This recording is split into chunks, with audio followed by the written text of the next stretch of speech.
Apa yang aku lihat malam itu, rasanya nggak mungkin terjadi di dunia nyata. Hampir 5 tahun aku kerja sebagai resepsionis di hotel tepi pantai Anyer ini. Dari luar semuanya kelihatan mewah dan tenang.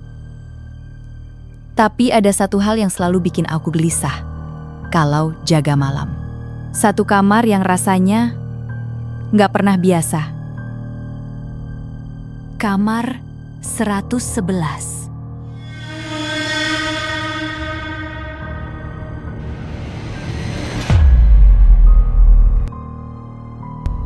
Lewat tengah malam, 3 orang masuk. 2 pria besar dan 1 wanita bergaun merah. Pertama lihat mereka, aku sudah tahu ada yang nggak benar. Kamar 111. Mereka minta kamar 111. Nggak banyak bicara, nggak senyum, nggak basa-basi.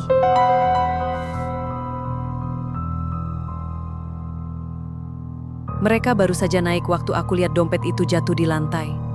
Isinya KTP dan uang tunai tebal. Aku naik cuma buat balikin dompet. Harusnya ketuk pintu, kasih, terus selesai. Tapi semakin dekat ke kamar itu rasanya ada sesuatu yang nahan aku. Tolong jangan sakiti aku. Dari balik pintu itu, aku dengar dia memohon, lalu semuanya langsung hening. Tiara, dari kamar itu ada suara, dia minta tolong. Jangan ikut campur. Aku panik, tapi Tiara cuma bilang kita nggak tahu apa-apa. Tak lama kemudian 2 pria itu turun. Wajah mereka datar, dingin, seolah nggak terjadi apa-apa.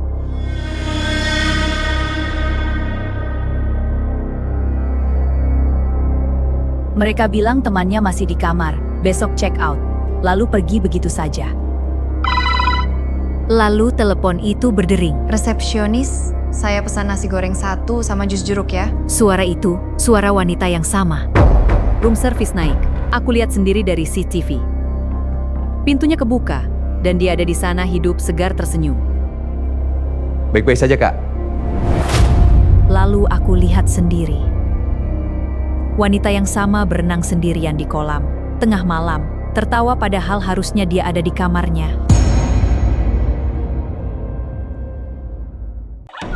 Aku naik ke kamar 111. Di bawah, wanita itu masih tertawa di kolam.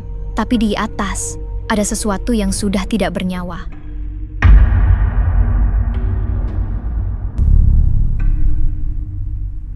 Di atas kasur itu, dia tergeletak kaku.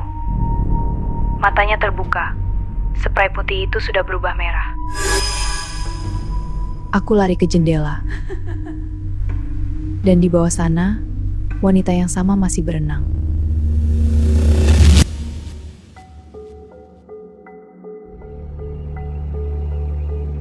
Kasus pembunuhan itu akhirnya terungkap.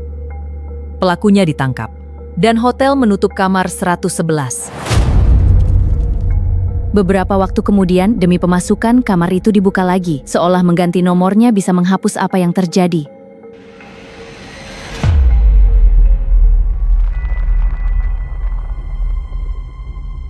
Sejak kamar itu dibuka lagi, kejadian aneh mulai muncul. Bau parfum mawar dari kamar mandi kosong, tawa perempuan jam 2 pagi. Dan setiap pagi, jejak kaki merah muncul di koridor. Seorang tamu bernama Zainal menginap di bekas kamar itu. Bel pintunya berbunyi terus semalaman, tapi setiap dibuka, gak ada siapa-siapa. Siapa sih? Semalam Fadil tidur di samping saya, tapi pagi ini dia hilang. Paginya Zainal bilang Fadil tidur di kasur sebelah, tapi di sistem Fadil tidak pernah check-in. Pak, tidak ada nama Fadil di data tamu. Tidak mungkin. Wanita itu wajahnya berdarah! Saat presentasi, Zainal tiba-tiba berteriak. Katanya perempuan itu duduk di antara peserta. Lalu datang Doni, mahasiswa yang justru penasaran dengan cerita angker kamar itu. Mbak, saya mau kamar bekas nomor 111 itu. Malam itu, mereka memainkan jelangkung, sesuatu yang seharusnya tidak pernah dilakukan di kamar itu. Don, udah Don. Bah, Doni nggak bisa dibangunin. Keesokan paginya, Fari turun dengan panik. Doni tidak bisa dibangunkan. Pak Satpam, ikut saya sekarang. Doni berdiri di depan cermin, menyisir rambutnya perlahan seperti perempuan. Doni! Sudah bangun kok.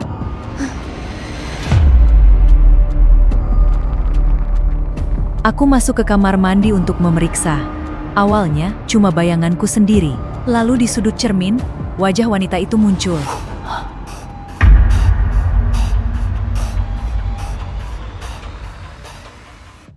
Ini bukan lagi gangguan. Ini sesuatu yang mulai mengambil nyawa.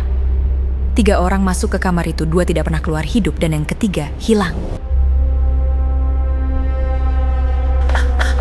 Aku lari gemetar dari kamar itu. Lalu beberapa jam kemudian, Fahri dilaporkan hilang. CCTV terakhir cuma menunjukkan dia masuk lift. Tidak ada rekaman dia keluar. Doni, Fahri di mana? Fahri sudah pulang tadi malam.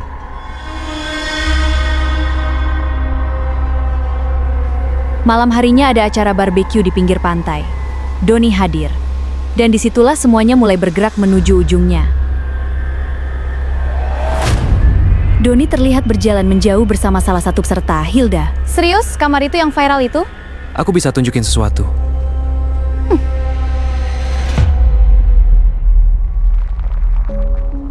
Keesokan paginya, Hilda dinyatakan hilang.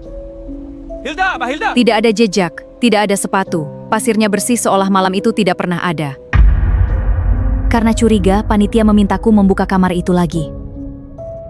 Kakiku terasa seperti timah saat mendekati pintu itu. Doni ditemukan di lantai. Matanya terbuka seperti melihat sesuatu yang datang, dan wajahnya bukan wajah orang yang mati damai. Di dinding ada tulisan dari darah. Jangan ganggu, pergi sekarang juga.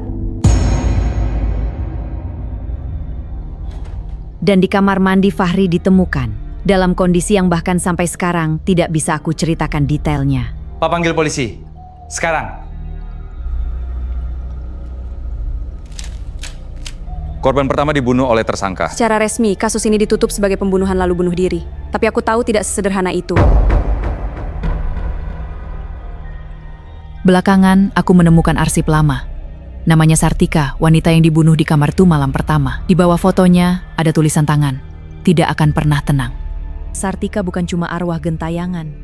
Dia marah, terluka. Dia tidak ingin siapapun mengulang apa yang menimpanya. Tapi caranya membuat orang tak bersalah ikut jadi korban. Hilda tidak pernah ditemukan. Sampai hari ini tidak ada yang tahu kemana dia pergi. Malam itu saat akhirnya aku pulang, aku pikir semuanya berhenti di hotel. Tapi saat aku mulai tertidur, aku sadar gangguan itu mengikutiku pulang.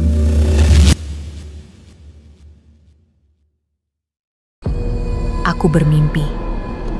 Tapi ini bukan mimpi biasa. Aku bisa merasakan tanahnya, cium kabutnya, dan aku tahu anak kecil itu adalah aku.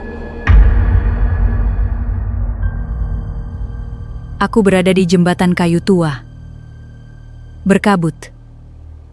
Panjang, ujungnya tidak terlihat dan semuanya terasa terlalu nyata.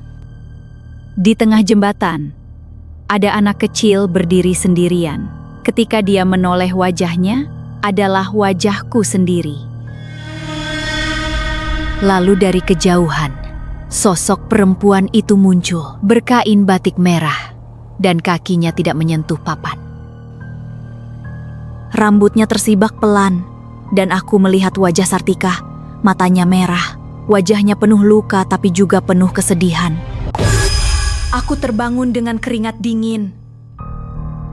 Kamar itu kosong, aman, tapi tubuhku tidak percaya.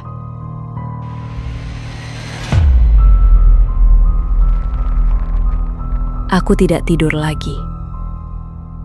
Aku duduk sampai fajar, dan sepanjang malam itu satu pikiran terus berputar, aku harus pergi.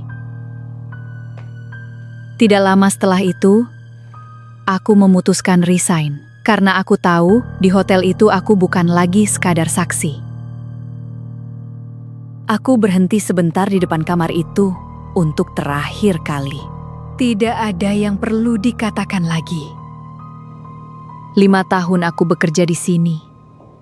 Dan satu malam itu menghapus semua yang pernah membuatku betah. Aku tidak menoleh. Karena aku tahu, kalau aku menoleh ada sesuatu yang menunggu untuk bertatap muka sekali lagi. Aku hampir menjadi bagian dari ceritanya. Dan itu satu hal yang tidak boleh terjadi.